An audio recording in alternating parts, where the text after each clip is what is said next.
Sweet ಇದೆ ಒಂದು ಕಾಲದಲ್ಲಿ. ಯಾಕಂದ್ರೆ ಆ ಕಾಲದಲ್ಲಿ ಆಲೆ ಮನೆ ಮಾಡ್ತಿತ್ತು, ಆಲೆ ಮನೆಯಲ್ಲಿ ಕಬ್ಬಿನಾಲ್ ಬರ್ತಿತ್ತು. ಆ ಕಬ್ಬಿನಾಲ್ ಸೀಸನ್ನಲ್ಲಿ ಇದನ್ನು ಮಾಡ್ತಿತ್ತು.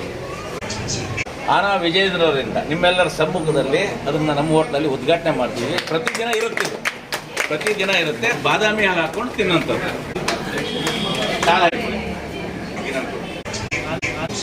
ಈಗ ಇದು ಗುರುದೇವ್ ಇದೆಯಲ್ಲ, ಸ್ವೀಟ್ ಇದೆ ಒಂದು ಕಾಲದಲ್ಲಿ. ಯಾಕಂದ್ರೆ ಆ ಕಾಲದಲ್ಲಿ ಆಲೆ ಮನೆ ಮಾಡ್ತಿತ್ತು, ಆಲೆ ಮನೆಯಲ್ಲಿ ಕಬ್ಬಿನಾಲ್ ಬರ್ತಿತ್ತು. ಆ ಕಬ್ಬಿನಾಲ್ ಸೀಸನ್ನಲ್ಲಿ ಇದನ್ನು ಮಾಡ್ತಿತ್ತು. ಪ್ರತಿ ಮನೆಗಳಲ್ಲೂ ಮಡಿಕೆಯನ್ನು ಒಲೆ ಮೇಲೆ ಇಟ್ಟು, ಕಟ್ಟಿಗೆ ಒಲೆಯಲ್ಲಿ ಇಟ್ಟು, ಅದ್ರ ಮೇಲೆ ಇದನ್ನು ಕಬ್ಬಿನಾಲು ಮತ್ತು ಅಕ್ಕಿ ಹಿಟ್ಟು ರುಬ್ಬಿ ಭಾರಿ ತೆಳ್ಳಗೆ ಮಾಡಿ ಪೇಪರ್ ಹಿಂಗೆ ಮಾಡ್ತಾರೆ. ಅದನ್ನು ಫೋಲ್ಡ್ ಮಾಡಿ ತೆಗಿತಾರೆ. ಅದು ಭಾಳ ಈಸಿ. ಬಟ್ ಈ ಕಾಲಾಂತರದಲ್ಲಿ ಏನಾಯಿತು, ಆಲೆ ಮನೆ ಹೋಯ್ತು. ಆಮೇಲೆ ಇವತ್ತಿನ ಗೃಹಿಣಿಯರಾಗಲಿ ನಾವು ಪುರುಷರಾಗಲಿ ಕೂಡ ಇದ್ರ ಮೇಲೆ ಅಷ್ಟು ರಿಸ್ಕಿಂದಿರೋದ್ರಿಂದ ಮಾಡ್ತಾ ಇಲ್ಲ.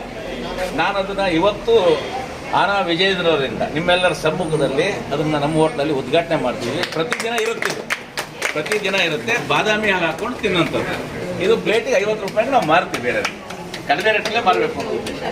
ಇದು ಒಂದು ಟೇಸ್ಟ್ ಮಾಡಿಬಿಡಲಿ ಇವರಿಬ್ಬರು.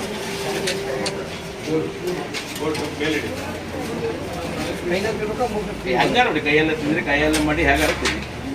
ನೀವು ತಿನ್ನೋದಿದ್ದೇನೋ ನಮ್ಮದು ಇಂಪಾರ್ಟೆಂಟ್.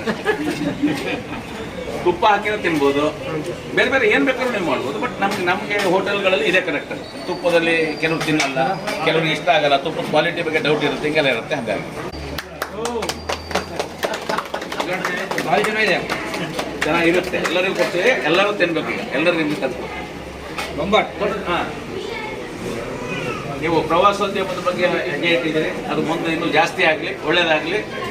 ನಮ್ಮೂರಿನ ಚಂಪಕ ಸರಸ್ಸು ನೋಡಿ, ಕೆಳದಿ ರಾಜ ವೆಂಕಟಪ್ಪ ನಾಯಕ ಅವನ ಪತ್ನಿಗೋಸ್ಕರ ಕಟ್ಟಿಸಿ ಸ್ಮಾರಕ ಇದೆ. ನಾನು ಬರೋದು ಪುಸ್ತಕನೂ ಕೊಡ್ತೀನಿ, ಅದನ್ನು ಓದಿ. ಅಲ್ಲಿ ನಾವು ಮಾಡ್ಬೇಕು ಸರ್. ಮಲೆನಾಡಿನ ಹೋಟ್ಲವರು ನಾವು ಮಾಡ್ಬೇಕು. ಹೋಟ್ಲು ಉದ್ಯಮಿಗಳು, ಹೋಟ್ಲು ಓನರ್ಗಳು ಇದನ್ನು ಮಾಡಬೇಕು. ನಾವು ಹೆಚ್ಚು ನಾವು ಪ್ರೋತ್ಸಾಹ ಅದು ಮಾಡಬೇಕು.